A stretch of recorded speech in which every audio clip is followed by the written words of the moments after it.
Tonight, more than 200 years after a former colony won the right to determine its own destiny, the task of perfecting our union moves forward.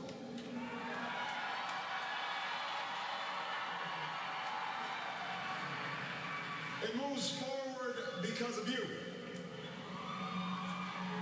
It moves forward because you reaffirmed the spirit that has triumphed over war and oppression, the spirit that has lifted this country from the depths of despair to the great heights of hope, the belief that while each of us will pursue our own individual dreams, we are an American family and we rise or fall together as one nation and as one people.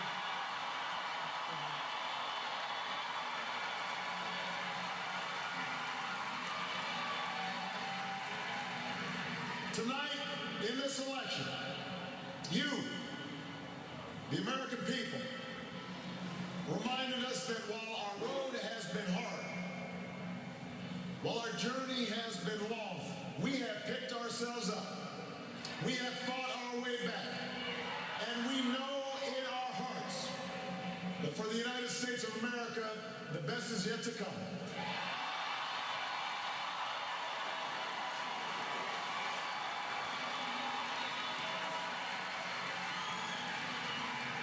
I want to thank every American who participated in this election.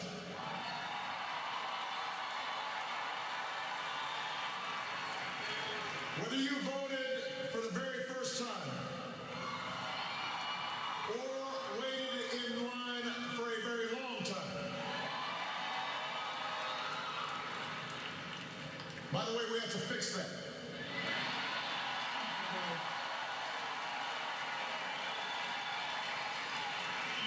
Whether you pounded the pavement or picked up the phone.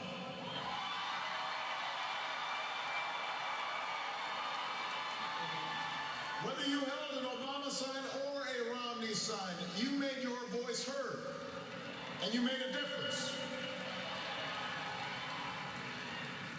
I just spoke with Governor Romney, and I congratulated him and Paul Ryan on a hard-fought campaign.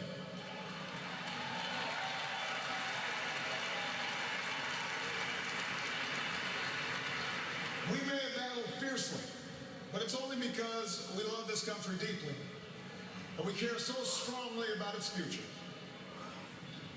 From George to Lenore to their son Mitt, the Romney family has chosen to give back to America through public service. And that is the legacy that we honor and applaud tonight.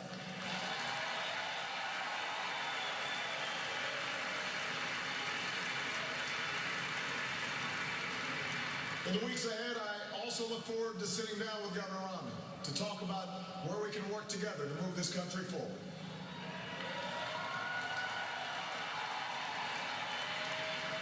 I want to thank my friend and partner of the last 4 years, America's happy warrior, the best vice president anybody could ever hope for, Joe Biden.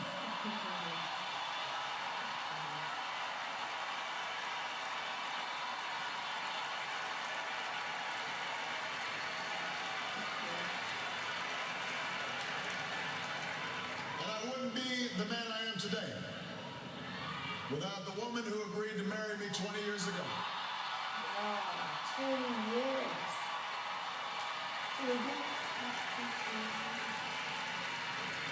Let me say this publicly, Michelle, I have never loved you more. I have never been prouder to watch the rest of America fall in love with you too as our nation's first lady.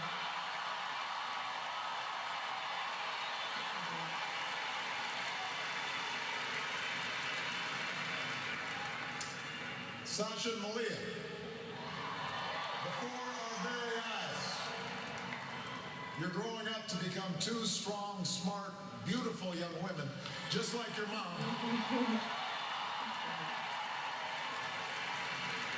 And I'm so proud of you guys. But I will say that for now, one dog's probably enough.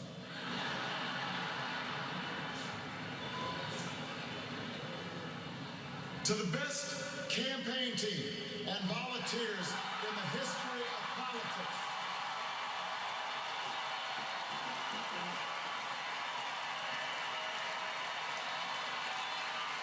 The best. The best ever.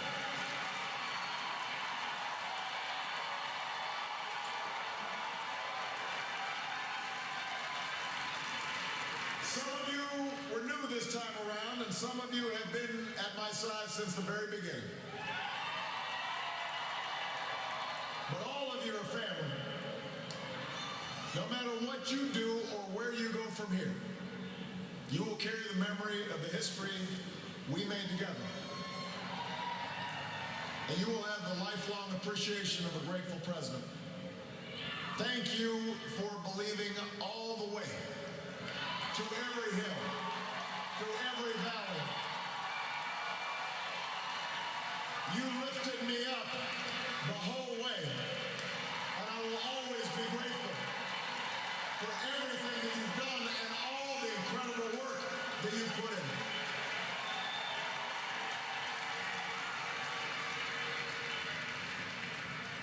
I know that political campaigns can sometimes seem small, even silly. And that provides plenty of fodder for the cynics who tell us that politics is nothing more than a contest of egos or the domain of special interests. But if you ever get the chance to talk to folks who turned out at our rallies and crowded along a rope line in a high school gym, or saw folks working late at a campaign office in some tiny county far away from home, you'll discover something else. You'll hear the determination in the voice of a young field organizer who's working his way through college and wants to make sure every child has that same opportunity.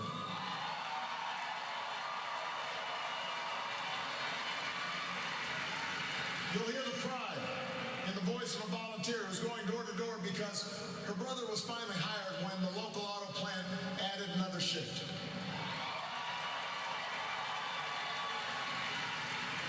You'll hear the deep patriotism in the voice of a military spouse who's working the phones late at night to make sure that no one who fights for this country ever has to fight for a job or a roof over their head when they come home.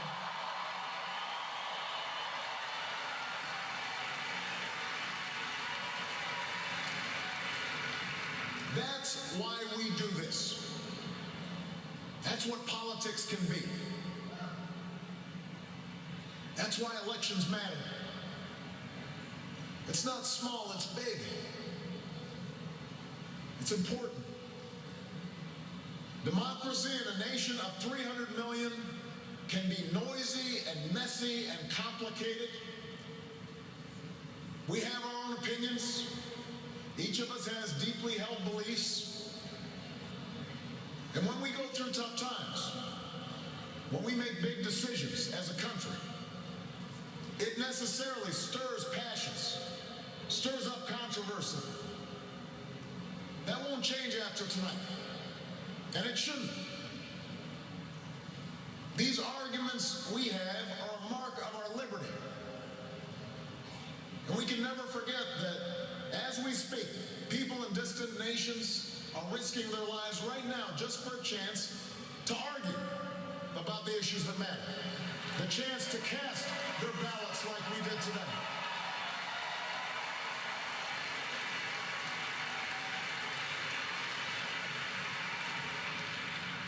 But despite all our differences, most of us share certain hopes for America's future. We want our kids to grow up in a country where they have access to the best schools and the best teachers. A country that lives up to its legacy as the global leader in technology and discovery and innovation, with all the good jobs and new businesses that follow. We want our children to live in an America that isn't burdened by debt, that isn't weakened by inequality, that isn't threatened by the destructive power of a warming planet.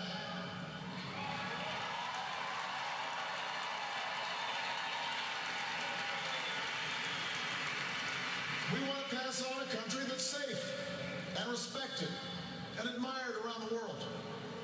A nation that is defended by the strongest military on earth and the best troops this world has ever known.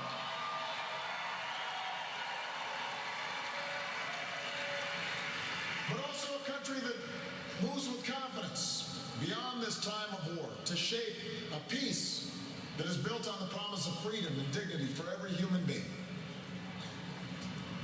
We believe in a generous America, in a compassionate America, in a tolerant America, open to the dreams of an immigrant's daughter who studies in our schools and pledges to our flag.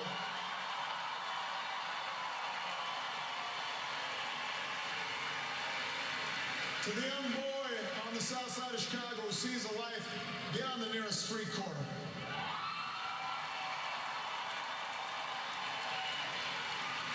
To the furniture worker's child in North Carolina who wants to become a doctor or a scientist, an engineer or an entrepreneur, a diplomat or even a president.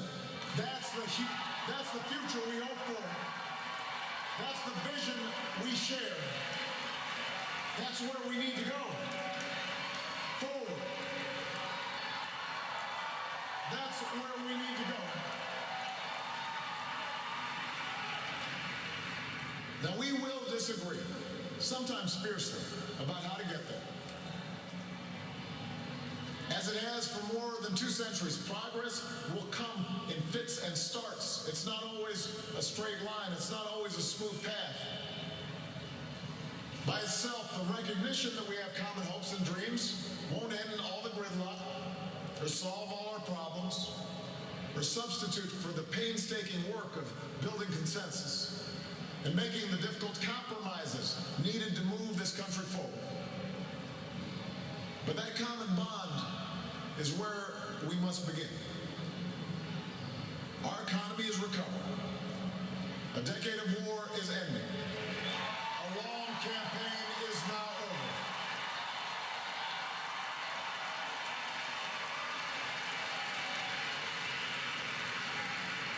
And whether I earned your vote or not, I have listened to you. I have learned from you. And you've made me a better president.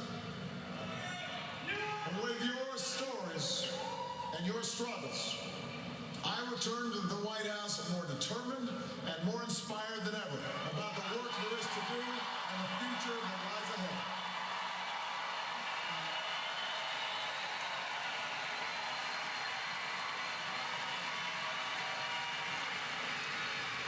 Tonight, you voted for action, not politics as usual. You elected us to focus on your jobs, not ours. And in the coming weeks and months, I am looking forward to reaching out and working with leaders of both parties to meet the challenges we can only solve together. Reducing our deficit, reforming our tax code, fixing our immigration system, freeing ourselves from foreign oil. We've got more work to do.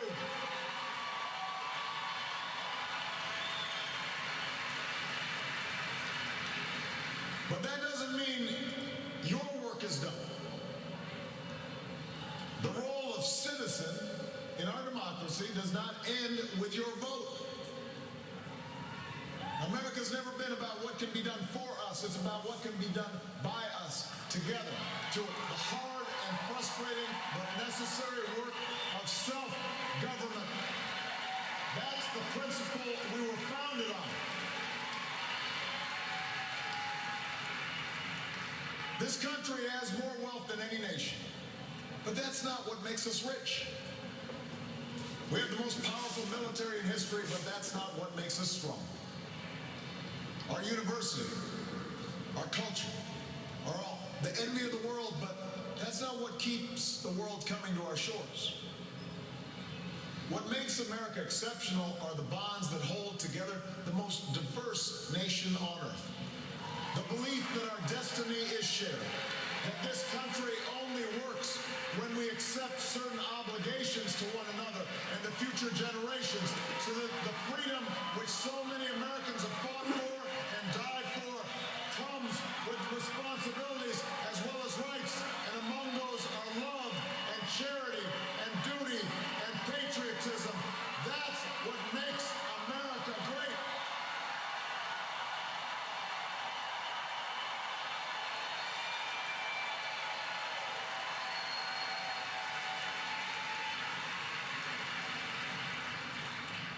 am hopeful tonight because I've seen the spirit at work in America.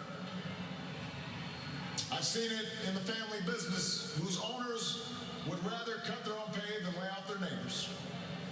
And in the workers who would rather cut back their hours than see a friend lose a job.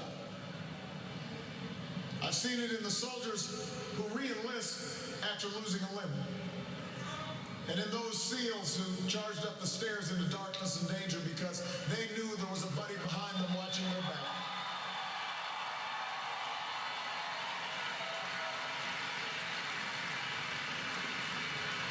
I've seen it on the shores of New Jersey and New York, where leaders from every party and level of government have swept aside their differences to help a community rebuild from the wreckage of a terrible storm.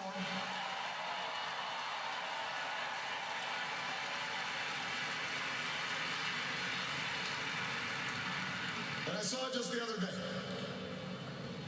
in Mentor, Ohio, where a father told the story of his 8-year-old daughter whose long battle with leukemia nearly cost their family everything. Had it not been for healthcare reform passing just a few months before the insurance company was about to stop paying for her care.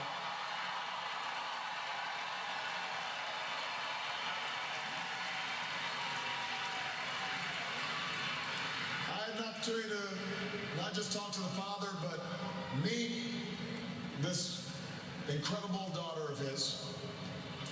And when he spoke to the crowd, listening to that father's story, every parent in that room had tears in their eyes. Because we knew that little girl could be our own. And I know that every American wants her future to be just as bright. That's who we are. That's the country I'm so proud to lead as your president.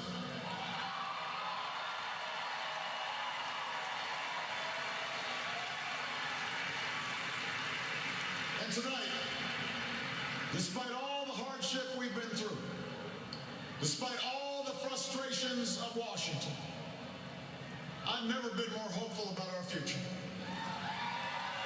I have never been more hopeful about America. And I ask you to sustain that hope. I'm not talking about blind optimism, the kind of hope that just ignores the enormity of the tasks ahead or the roadblocks that stand in our path. I'm not talking about the wishful idealism that allows us to just sit on the sidelines or shirk from a fight. I have always believed that hope is that stubborn thing inside us that insists, despite all the evidence to the contrary, that something better awaits us, so long as we have the courage to keep reaching, to keep working, to keep fighting.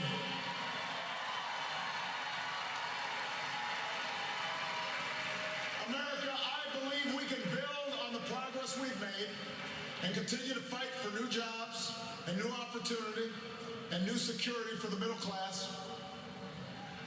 I believe we can keep the promise of our founding. The idea that if you're willing to work hard, it doesn't matter who you are or where you come from or what you look like or where you love. It doesn't matter whether you're black or white or Hispanic or Asian or Native American or young or old or rich or poor, able, disabled, gay or straight. You can make it here in America if you're willing to try.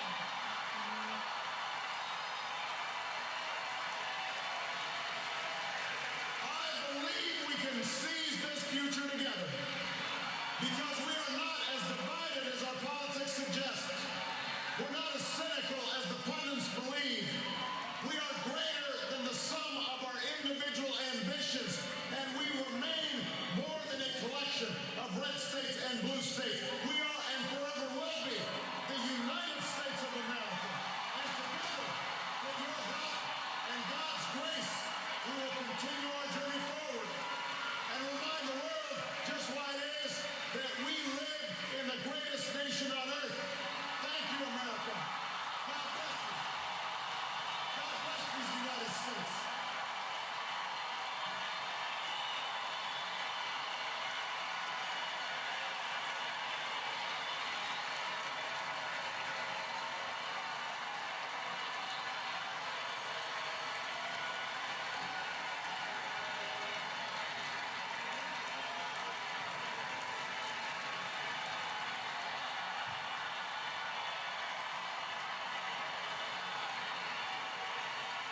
joined on stage now not just by his wife and his daughters, but by his Vice President Joe Biden and his wife, Dr. Jill Biden. President Obama giving a very big speech for this very big moment as he wins a second term. This is the closest I have ever heard to an Obama speech that's anything like his 2004 speech that brought him to national prominence for the first time. He spoke in Boston at the John Kerry nominating convention of the Democratic Party. That was the Red States, Blue States, United States speech. And this is the closest I've ever heard him give to something that was like that. Starting with very big ideas, mentioning the idea of America being colonies freed from Britain in the very first line, being very conciliatory in terms of the bitterness of the contest that he's just been through. Thanking every American who participated in this election, whether you had an Obama sign or a Romney sign, talking about the fact that he's going to contact Mitt Romney, looks forward to sitting down with him, applauding Mitt Romney's public service, mentioning his parents, Mitt Romney's parents by name, and talking about that family's tradition of public service and how that is something to be applauded. Said these arguments that we have are a mark of our liberty.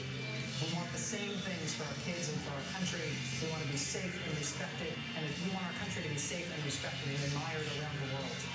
Notably, the president mentioning tonight in a pointed way the destructive power of a warming planet, an issue that did not come up in the campaign, but that he went out of his way to mention tonight. He also, in a seeming ad-lib tonight, referenced the long lines that people waited in to vote tonight, and then said, by the way, we need to fix that.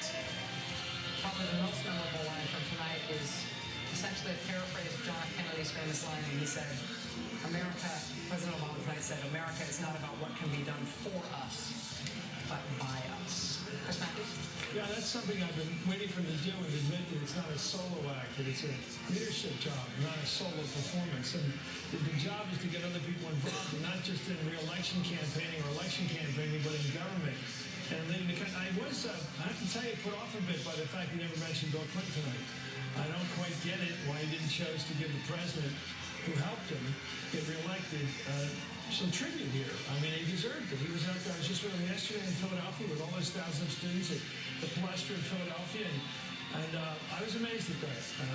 We know that his second call tonight after calling Mitt Romney, after speaking with Mitt Romney, was apparently to President Clinton personally. I mean, that covers it. Maybe.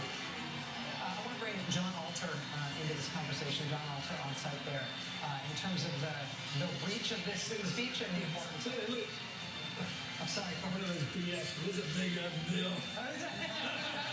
It's one of those moments you just want to hear the words. Yeah. We got Joe Biden there with. There they are together. Joe Biden there with President Obama. We're going to go to John Alter. No, we don't have him yet. Looking at this scene, I mean, this is a much larger scene than I expected to see in Chicago. We've been told that this was not going to be anything like Grant Park, and obviously it's not that many tens of thousands of people, but that's a freaking room. It's a big place. McCormick Place is the place, the indoor place in Chicago, and I'm sure they have more than the usual turnout there because it looks like you need a shoe on to get anyone else in there. It's a huge night in Chicago.